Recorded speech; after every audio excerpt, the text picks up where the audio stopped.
Entramos ahora más o menos, estamos como lindando el borde de lo que sería la neurociencia afectiva.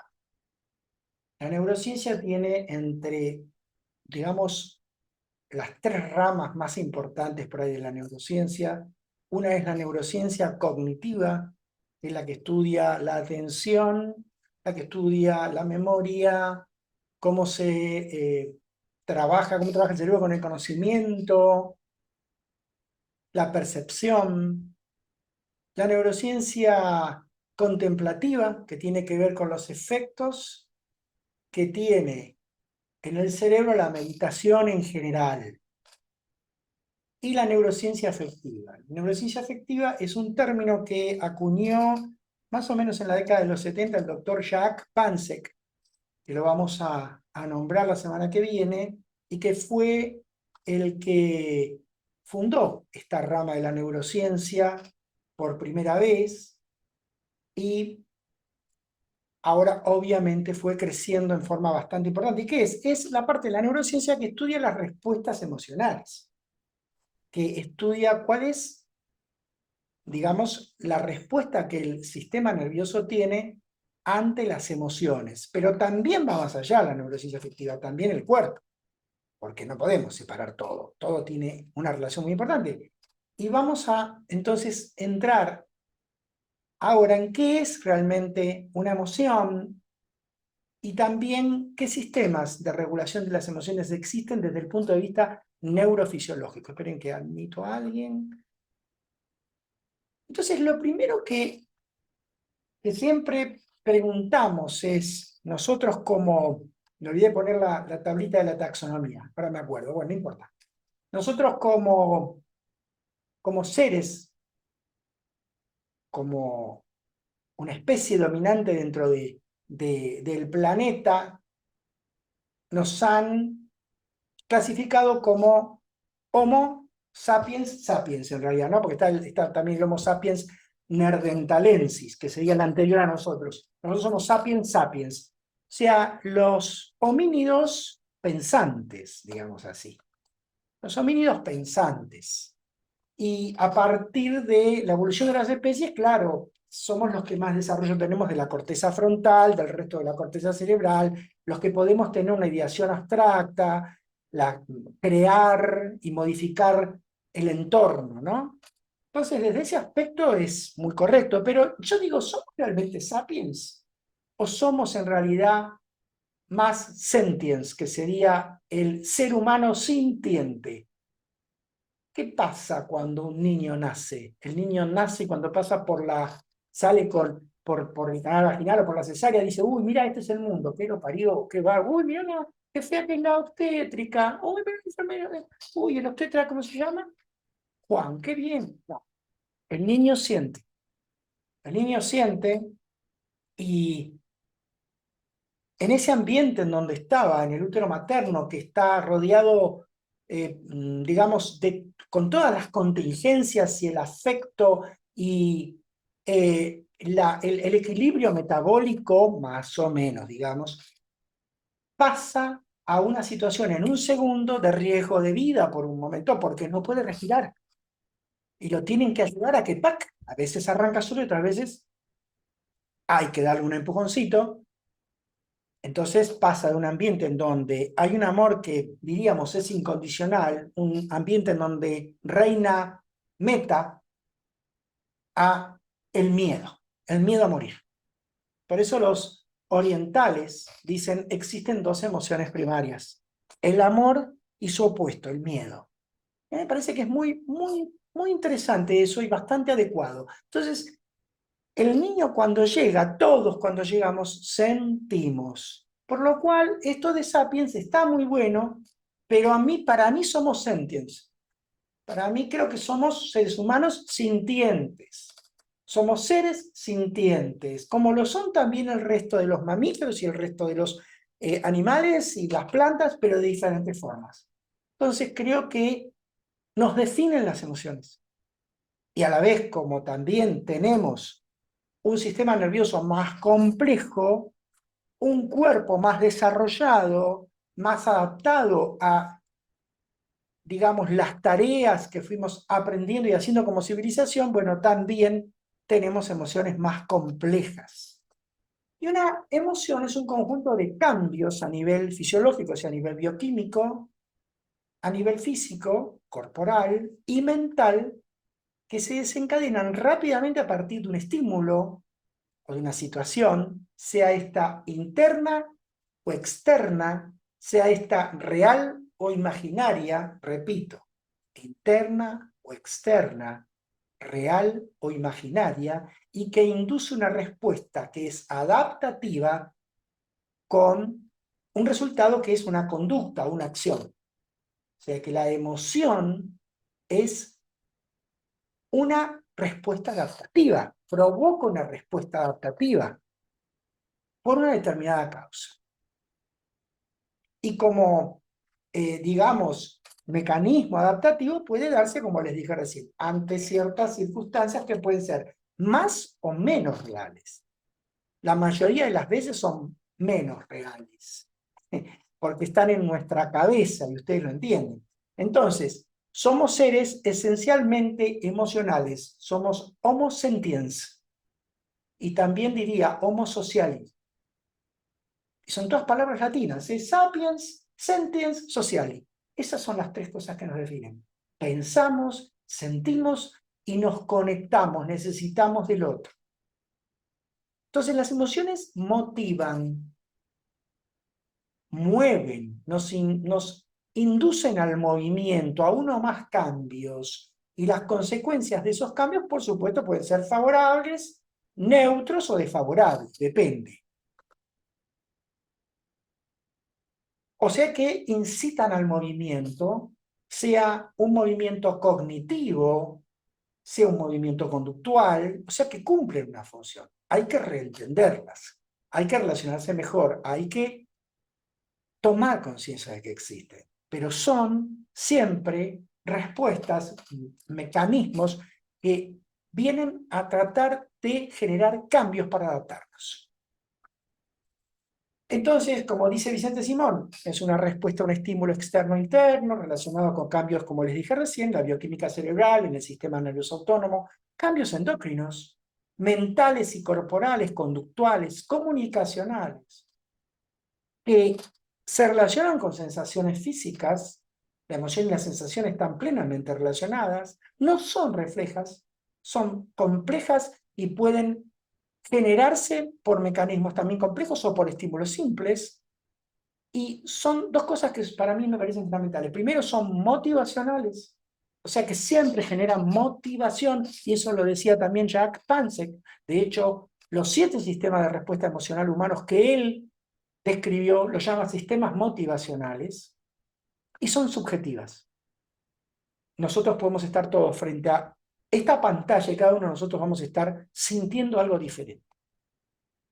Porque a la vez entra en juego la percepción, que es plenamente subjetiva. Tanto la percepción, y lo vamos a ver dentro de un rato, de lo que ocurre a mi alrededor, como de lo que puede estar ocurriendo en mi interior. Entonces, en ese procesamiento de la emoción, cuando llega un estímulo que es pura información, a través de la percepción, se hace un análisis, una interpretación, y en base a eso se genera una respuesta. Y esa respuesta genera un impacto. Ese impacto tiene un impacto, digamos, bioquímico, psicológico, lingüístico, conductual, comunicacional. Eso es como desglosándola un poquitito, ¿no? O como dice Pans, esa situación genera una emoción, y esa emoción genera una motivación y una conducta que da un resultado, que es la R que está en la punta de la flecha, y todo está relacionado con los pensamientos, con el cuerpo y con el lenguaje y la comunicación. Y cuando hablamos de cuerpo hablamos también de conducta, ¿no? O sea que claramente emoción y motivación están plenamente ligadas. Emoción, motivación, resultado. Me genera otra emoción, motivación, resultado, y así como un bucle didáctico, teórico, por supuesto, en donde en el centro están girando como si fuera un ovillo pensamientos, corporalidad, conductas, lenguaje, comunicación. Y claro, la neurociencia va cambiando y cuando irrumpe la neurociencia a mediados del siglo pasado y cada vez toma mayor dimensión, en este siglo es plena, plena, plena, pasa de esa visión cerebrocentrista incluso de las emociones, de los pensamientos, de todo, pero principalmente del mundo emocional, a una posición no cerebrocentrista, en donde se le da más importancia al cuerpo, se le da mucha importancia al corazón.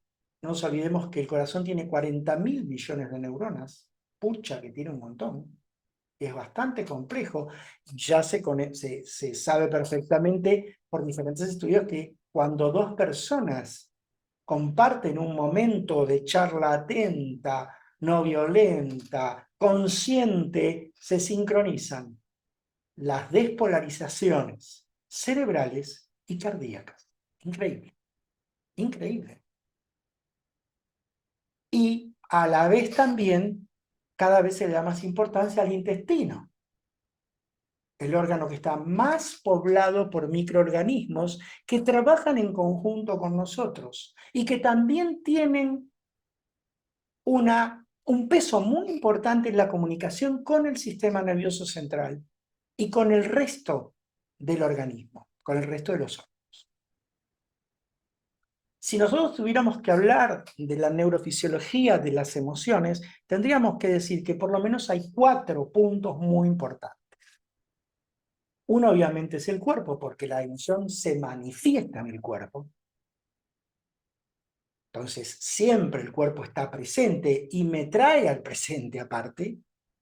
El sistema límbico, que es la parte del sistema nervioso central, de arriba, de la cabeza, que se encarga de procesar las emociones. El eje intestino-cerebro y la microbiota, que ya lo vamos a ver en un ratito, que está ahí asociada, y el sistema vagal, o como se le dice habitualmente, de acuerdo ahora lo vamos a ver, a su autor, al que lo descubrió, el sistema polivagal. Estos 4 puntos tienen que ver con las emociones y con las respuestas que tenemos como seres humanos. El sistema límbico es una parte dentro del sistema nervioso central que está dentro del cráneo, la parte más interna, más cercana al tronco del encéfalo que después se continúa con la médula espinal y que está intermedia entre la corteza cerebral y el tronco, que aloja ciertos órganos, digamos así, nerviosos, ciertos núcleos, conjunto de núcleos nerviosos bilaterales de ambos lados, que tienen que ver con la memoria y las emociones. En el centro están los tálamos. Vamos a decirlo en singular, pero es uno de cada lado. El tálamo es un órgano que recibe la información sensorial, lo vamos a ver en un ratito, y que como si fuera el número 5 del equipo, la distribuye. Se la da al wing derecho, se la pasa al lateral, se la da al número 10, y ve quién está mejor posicionado y a quién le corresponde darle la pelota. Las amígdalas cerebrales son como si fueran la defensa. Los 2 defensores que quedan y que no te dejan pasar ni una, las amígdalas cerebrales son las que cuantifican cuán amenazante es la información sensorial que me llega para mi seguridad. Y ellas dominan la escena cuando llega la información. Si la información es amenazante, porque la mente, de alguna manera la percepción la considera amenazante, aunque sea un sesgo y esté equivocado, las amígdalas toman el comando del sistema nervioso límbico y hasta pueden inhibir a la corteza cerebral. Y puede ser tan fuerte la respuesta de las amígdalas que puede generarse lo que se llama secuestro amigdalar o emoción violenta, para hablarlo en términos jurídicos, donde voy con el auto, choco y salgo y saco un fierro y rompo todo, o saco un 10 en un examen y empiezo a gritar y rompo a la estatua, etc. O sea, se pierde la inhibición que la corteza prefrontal puede efectuar sobre los centros más inferiores. Sea de una manera o de la otra, entran en juego rápidamente el hipotálamo, la hipófisis, que son los principales actores que empiezan a liberar la cascada hormonal de respuesta bioquímica consecuente a la emoción, y el hipocampo, que guarda la información de la memoria asociada junto con la amígdala a esa emoción. Ahora vamos a ver cómo. Con estas áreas, bueno, hay otras, no importa, no vamos a entrar en detalles, pero básicamente el sistema límbico es esto. Y el sistema límbico, bueno, simplemente para que lo vean un segundo, esto, nada más les voy a mostrar esto. Esto que está aquí, eso azulcito, esa es la amígdala derecha sería. Del otro lado está la amígdala izquierda. Los dos centros nerviosos, que son en realidad varios núcleos, la amígdala no es un solo núcleo, son un conjunto de núcleos, son más o menos del tamaño de dos almendras chicas. Y son muy poderosas y son las que filtran cuán amenazante es la información que me está llegando. ¿Y cómo es? El circuito muy básico, explicado muy básicamente. La información que me llega de los sentidos, de los 5 sentidos clásicos: vista, audición, olfacción, tacto, gusto, esperen que admito otra persona, y de los 2 nuevos sentidos que la neurociencia reconoce, la propiocepción y la interocepción. La propiocepción es la capacidad que tiene el sistema nervioso central de conocer el estado momento a momento de los músculos, las articulaciones, los huesos, todo el sistema somático.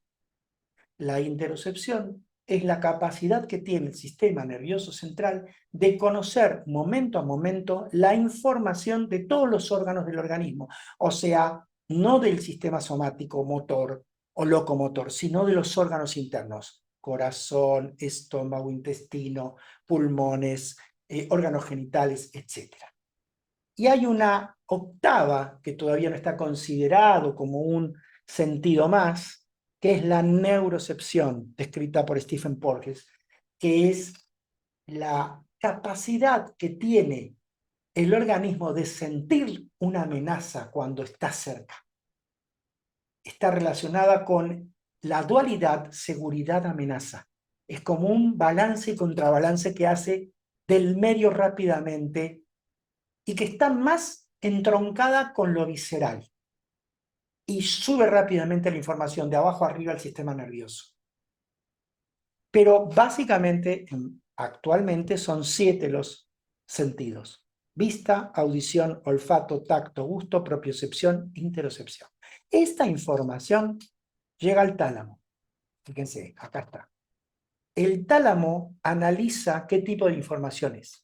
Llega la información y dice: ah, esto parece información visual. A ver, te voy a preguntar al hipocampo. Entonces agarra y dice: ¿hipocampo? Sí, tálamo, decime. ¿Esta información que tengo acá es visual? Fíjate en tus bancos de memoria. Dale, se fija, el hipocampo le responde: sí, es visual. No le da valencia, solamente le dice: sí, corresponde a lo visual, por lo que yo tengo en mi banco de memoria. Ok. Y automáticamente también la consulta a los núcleos de memoria de la amígdala. Y la amígdala sí la asocia con lo emocional. Entonces le dice: amígdala, necesito que me digas si esta información es sensible, es amenazante o no, para poder saber a dónde la mando. Ok, mándamela. Si la manda, la amígdala puede tener 2 respuestas: o la información no es amenazante, por lo cual le devuelve la respuesta, le dice: no, esto según en mis bancos de memoria y según lo que ya hemos pasado en la vida hasta acá, no es amenazante. Ah, perfecto. Y entonces el tálamo, si es información visual, se la pasa a la corteza visual primaria, o si es información motora, se la pasa a la corteza motora primaria o secundaria, etc.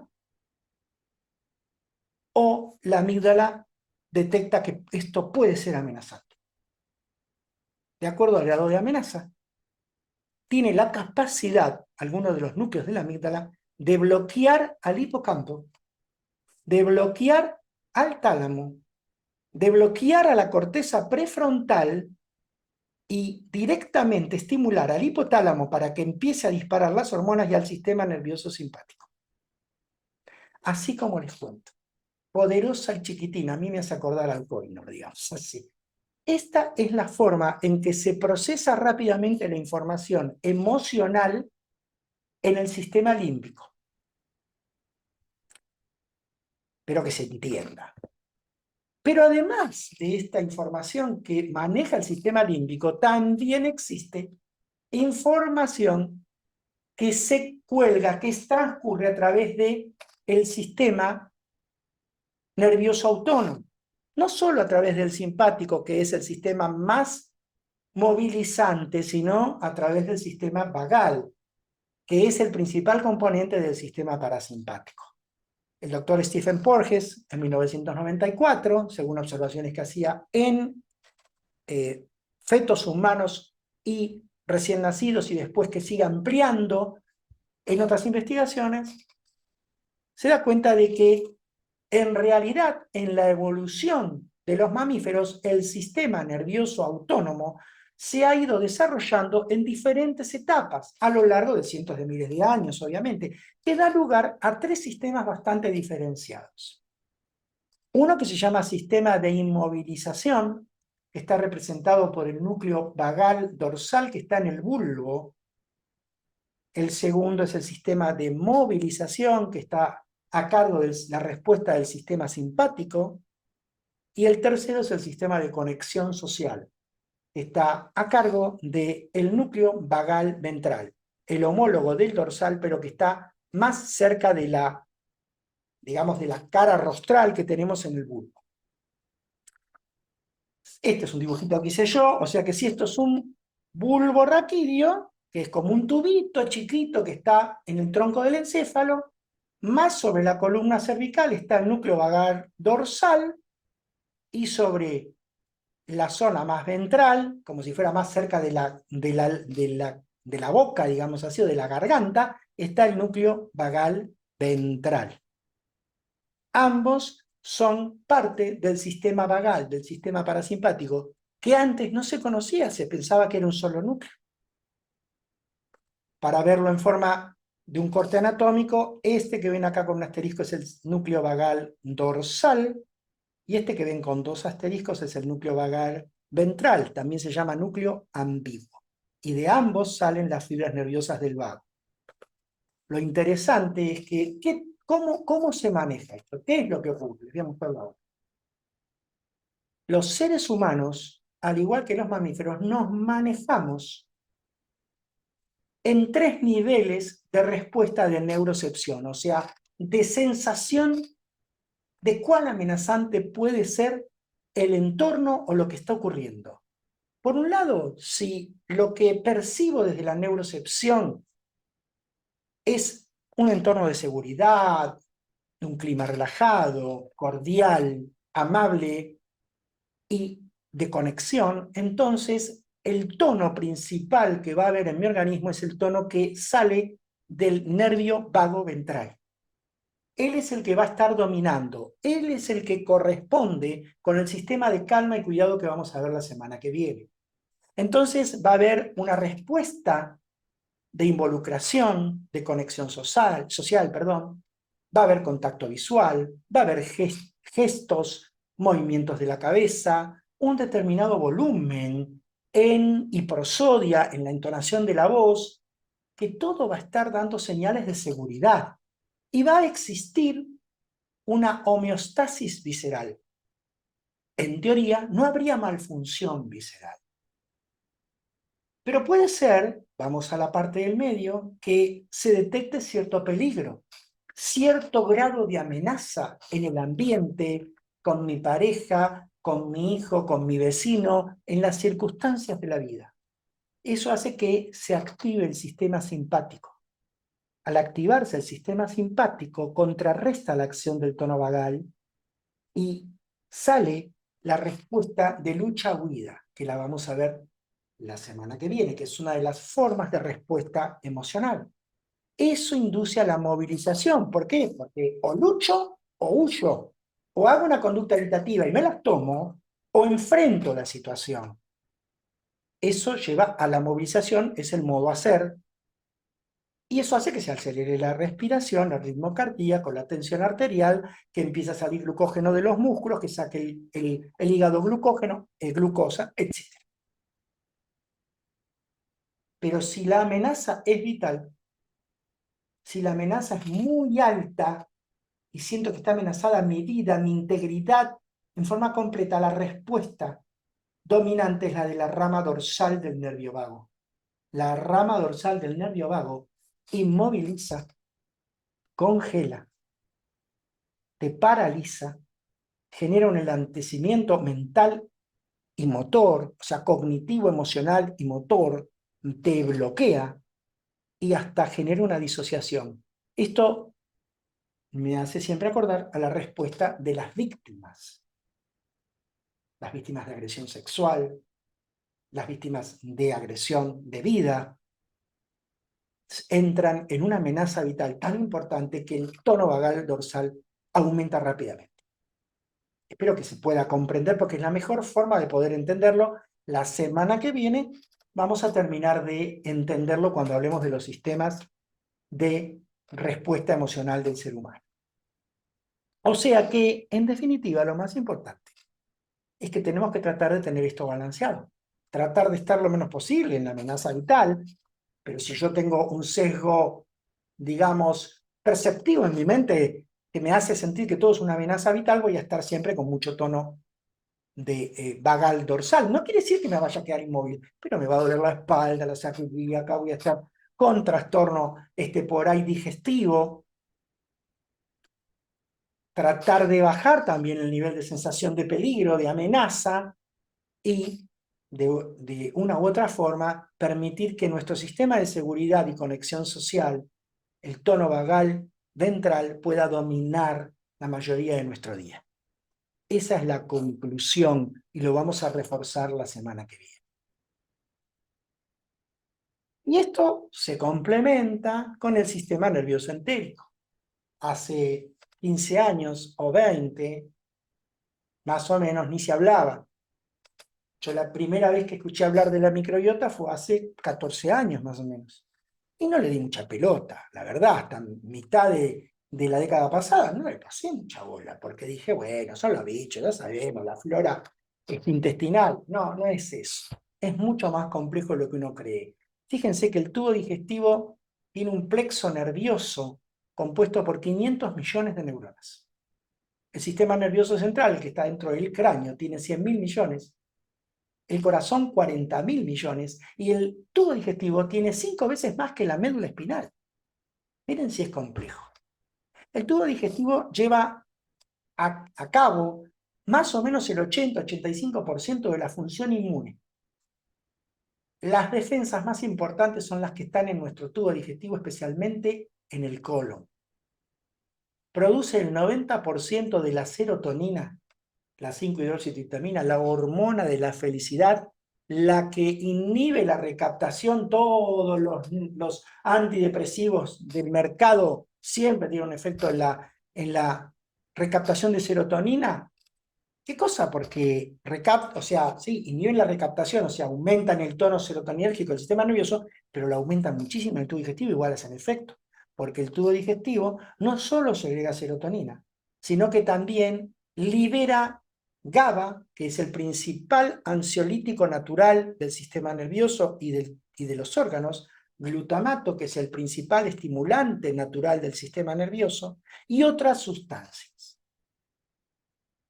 Tan importante es que la misma microbiota, o sea, los gérmenes, hay diferentes cepas de gérmenes que también liberan estas cosas, liberan estos mismos neurotransmisores.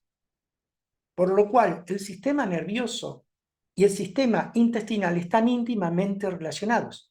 Y esa relación, que lo vamos a ver ahora, se llama eje intestino-cerebro. En realidad es eje intestino-microbiota-cerebro. Pero también lo más interesante es que la neurociencia descubre que hay un eje intestino-corazón, un eje intestino-hígado, un eje intestino-piel.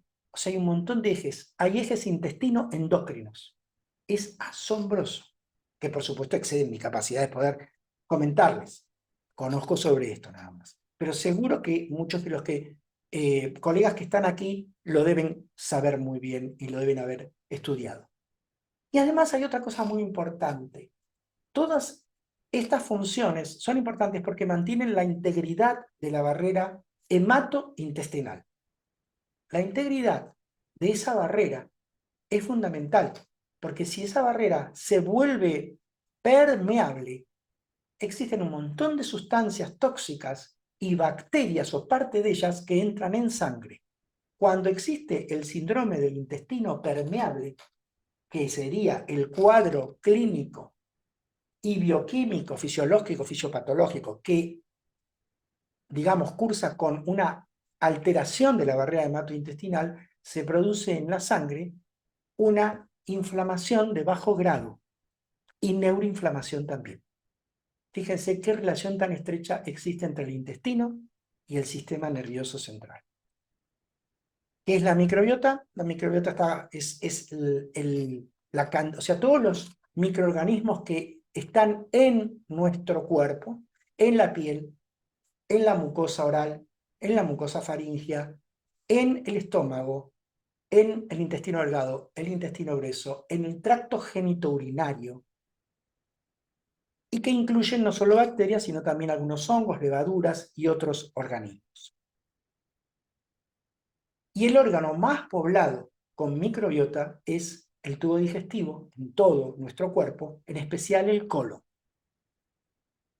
Tenemos alrededor de 1.5 a 2.5 bacterias por cada célula humana que tenemos. Hay 60 billones de células en el organismo, más o menos se calcula. Así que esto tiene una importancia cada vez más radical. Y este eje intestino-cerebro es esa conexión bilateral y simétrica que se establece entre el intestino, la microbiota intestinal, en comunicación con el sistema nervioso central. Y ustedes me dirán, bueno, pero ¿qué viajan las bacterias al sistema nervioso y le golpean la puerta? ¿Cómo es? No, es otra cosa. La comunicación se establece por 3 vías. Por el nervio vago, fíjense, de vuelta aparece el vago. El vago lleva y trae información, y el vago es principalmente sensitivo, o sea que toma información de cómo está el intestino y de cómo está la microbiota. Hay células especiales para censar la composición de la microbiota en la mucosa intestinal. Va también por vía de la circulación, por las enterohormonas y los neurotransmisores que salen del intestino. Algunos atraviesan la barrera hematoencefálica, otros todavía están en estudio. Y por un tercer componente de la circulación que sale del intestino, que son los ácidos grasos de cadena corta. Son tan potentes que uno de ellos, el butirato, cuando pasa al sistema nervioso central, baja el tono del hipotálamo en la liberación de hormona estimulante del cortisol. O sea que son muy importantes. Y también por el sistema inmune, por las citoquinas, a través de la circulación, pero a través de las citoquinas. El intestino, o la relación intestino-microbiota, tiene la capacidad de regular la neuroinflamación. Todas estas cosas son nuevas, son muy importantes, y ustedes saben perfectamente que muchas veces decimos, qué mal, vamos a decirlo en gallego, qué mal que tengo la tripa, qué mal que me siento. A veces siento primero la tripa mal y después me siento yo mal, o a veces yo me siento mal y después la tripa la tengo mal, ¿no? O sea que la presencia del eje intestino-cerebro es cada vez más importante.